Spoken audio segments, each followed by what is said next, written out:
NCP के सुप्रिया जी बेशक अपनी बात को कह सकती हैं। समाजवादी पार्टी का हमारा प्रिंसिपल स्टैंड है कि माननीय अखिलेश यादव जी जब भी शक्ति में आएंगे, हम लोग जब भी समाजवादियों को मौका मिलेगा, इस देश के बहुजन लोगों को, इस देश के कमजोर लोगों को समाजवादी पार्टी कह देना चाहती है कि वो ईवीएम का आखिरी दिन होगा।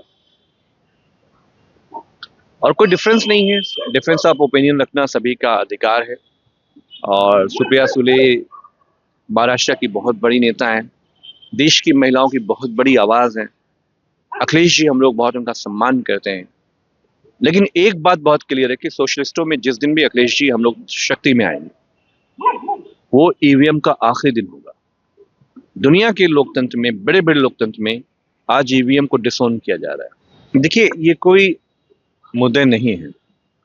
लेखक अपनी बात को कहते हैं, अपनी किताबें लिखते हैं, लेकिन एक होती है बातचीत की जिसमें आप रेशनल बातचीत करें। अब हम 1000 साल पहले नहीं थे। सलमान रुश्दी भी विश्व हिंदू परिषद से कम नहीं है, वो भी रामभद्राचार्य हैं, अंग्रेज रामभद्राचार्य हैं। रामभद्राचार्य जी कहते हैं हम तो 1000 साल पहले जाएंगे। हमें तो नहीं मालूम कि प्रॉफिट मोहम्मद सल्लल्लाहु अलैहि वसल्लम ने उनके साथ क्या बातचीत हुई, भगवान की, खुदा की। ये तो फेथ का विषय है, और जो विश्वास का विषय है कि वेदांत में जो कहा गया वो था कि नहीं था, ये साइंस का विषय नहीं है, ये फेथ का विषय है। और फेथ के विषय पर किसी की मान्यता है, हजारों साल की, लोग उसको मानते हैं। सलमान रुश्दी उसके जरिए वो पूरे देश में, दुनिया में बहुत दौलतें उन्होंने कमाई हैं, उन्हें मुबारक हो। लेकिन हम भी समझते हैं कि और किसी भी धर्म को अपमानित करने का काम, किसी भी धर्म को, वेदांत को, पुराण को, बाइबल को, किसी ने ईसा अलैहिस्सलाम को तो नहीं देखा ना, जीसस क्राइस्ट को हम मानते ही तो हैं, और हम परस्पर एक दूसरे का सम्मान करते हैं। मोसेस को हमने नहीं देखा, श्री रामचंद्र जी को हमने नहीं देखा, लेकिन हम मानते हैं। अल्लामा इकबाल उनको इमाम हिंद कहते हैं। सवाल ये कि विश्व हिंदू परिषद, जो इस देश में नरेंद्र मोदी जी को जिसने तख्त ताज पे बिठाया, अगर राम मंदिर नहीं होता आंदोलन, विश्व हिंदू परिषद के लोग, हजारों लोग उसमें लाखों की तादाद में शामिल नहीं होते, तो शायद देश के प्रधानमंत्री नरेंद्र मोदी जी का कोई नाम भी नहीं जानता। तो विश्व हिंदू परिषद ने, हमें लगता है कि इतिहास में पहला अच्छा काम शुरू किया है। तो अभियान चलाने की क्या जरूरत है? जाके प्रधानमंत्री जी का निवास घेरिए, जंतर मंतर पे जाइए, अब कहिए कि जो मंदिरें आपके अधिग्रहण में है वो वापस करिए। कांग्रेस और आम आदमी पार्टी और भारतीय जनता पार्टी दिल्ली के चुनाव में आमने सामने है।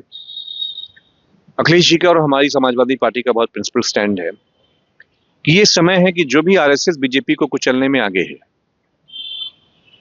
उसको समाजवादी पार्टी, हम लोग उसको ताकत देंगे। और पूरा देश जानता है कि केजरीवाल जी ने जो दिल्ली में काम किया, और दिल्ली का जैसे उन्होंने शिक्षा में, स्वास्थ्य में आगे दिल्ली को ले जाने का काम किया, महिलाओं की जो उन्होंने मदद करी है, तो बीजेपी आरएसएस का जो अहंकार है, नरेंद्र मोदी का जो अहंकार है, उसको जब भी टक्कर दिया है तो केजरीवाल जी ने दिल्ली में दिया है। दिल्ली में कमल नहीं खिला है। सारी ताकतें शहंशाह के होने के बावजूद भाजपा एंट्री नहीं कर पा रही है।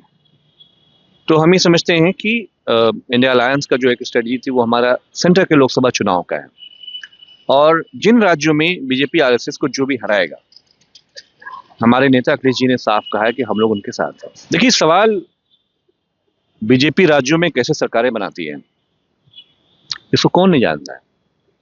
कल आदरणीय प्रधानमंत्री जी अटल बिहारी वाजपेयी को याद कर रहे थे कि उन्होंने चिमटे से भी सरकार को नहीं छुआ, जोड़ तोड़ नहीं करी। ये बात प्रधानमंत्री को शोभा नहीं देती है। हमारे यहाँ पूर्वांचल में कहते हैं, भोजपुरी में, सटला तो गैला। तो जो राज्य की पार्टियां हैं जो बीजेपी से किसी भी चुनाव में सट रही, वो निबट रही हैं। महाराष्ट्र में देखो, पंजाब में अकाली का नामो निशान मिट चुका है, हरियाणा की पार्टियों का नामो निशान मिट गया है जो भी बीजेपी से जुड़ा है, और महाराष्ट्र में नामो निशान मिट गया।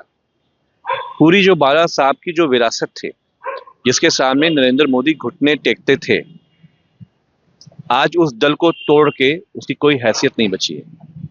तो आदरणीय नीतीश जी को भी इस बात को मालूम है कि जदयू का क्या अंजाम भारतीय जनता पार्टी करना चाहती है। आखिर हम पूछना चाहते हैं कि कल जब बैठक हुई एनडीए की, तो नीतीश जी क्यों नहीं बुलाया गया? क्या बात? तो बिहार के लोगों का भी बहुत दबाव जदयू पे भी है कि चाहे वो जातिगत जनगणना का सवाल हो, चाहे वो ओल्ड पेंशन स्कीम का सवाल हो, चाहे वो बिहार को स्पेशल पैकेज की मदद की जरूरत हो। तो बिहार के लोगों का जो विश्वास है वो आदरणीय तेजस्वी जी पे, इंडिया ब्लॉक पर है, और बहुत पूरी ताकत से जो चुनाव होगा उसमें हम सिर्फ इतना कहना